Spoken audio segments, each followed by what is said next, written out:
நனைந்தபடியே கையில் இருந்த மீன் பையை தன் மனைவியிடம் கொடுத்தார்.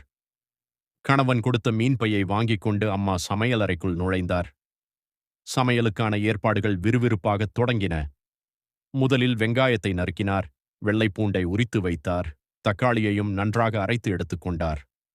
பின்னர் அடுப்பில் சட்டியை வைத்தார். அதில் தாராளமாக நல்லெண்ணெய் ஊற்றி கடுகு தாளித்தார்.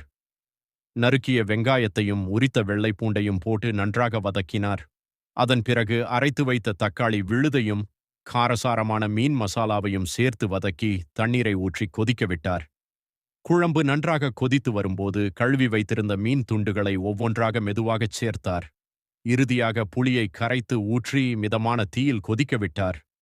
சமையலறை தாண்டி தெருவரை மீன் குழம்பின் வாசனை கமகமவென மணக்கத் தொடங்கியது.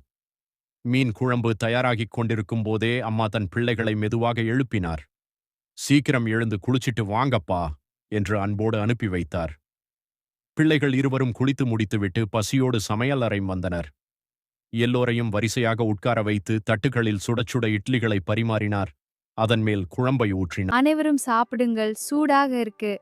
நன்றி அம்மா, ரொம்ப நல்லா இருக்கும் போல. அம்மா, சமையல் பிரமாதம். மீன் குழம்பு ரொம்ப நன்றா இருக்கு. ஆமா அம்மா, ரொம்ப டேஸ்டா இருக்கு. நன்றி பிள்ளைகளே, சந்தோஷமா சாப்பிடுங்க.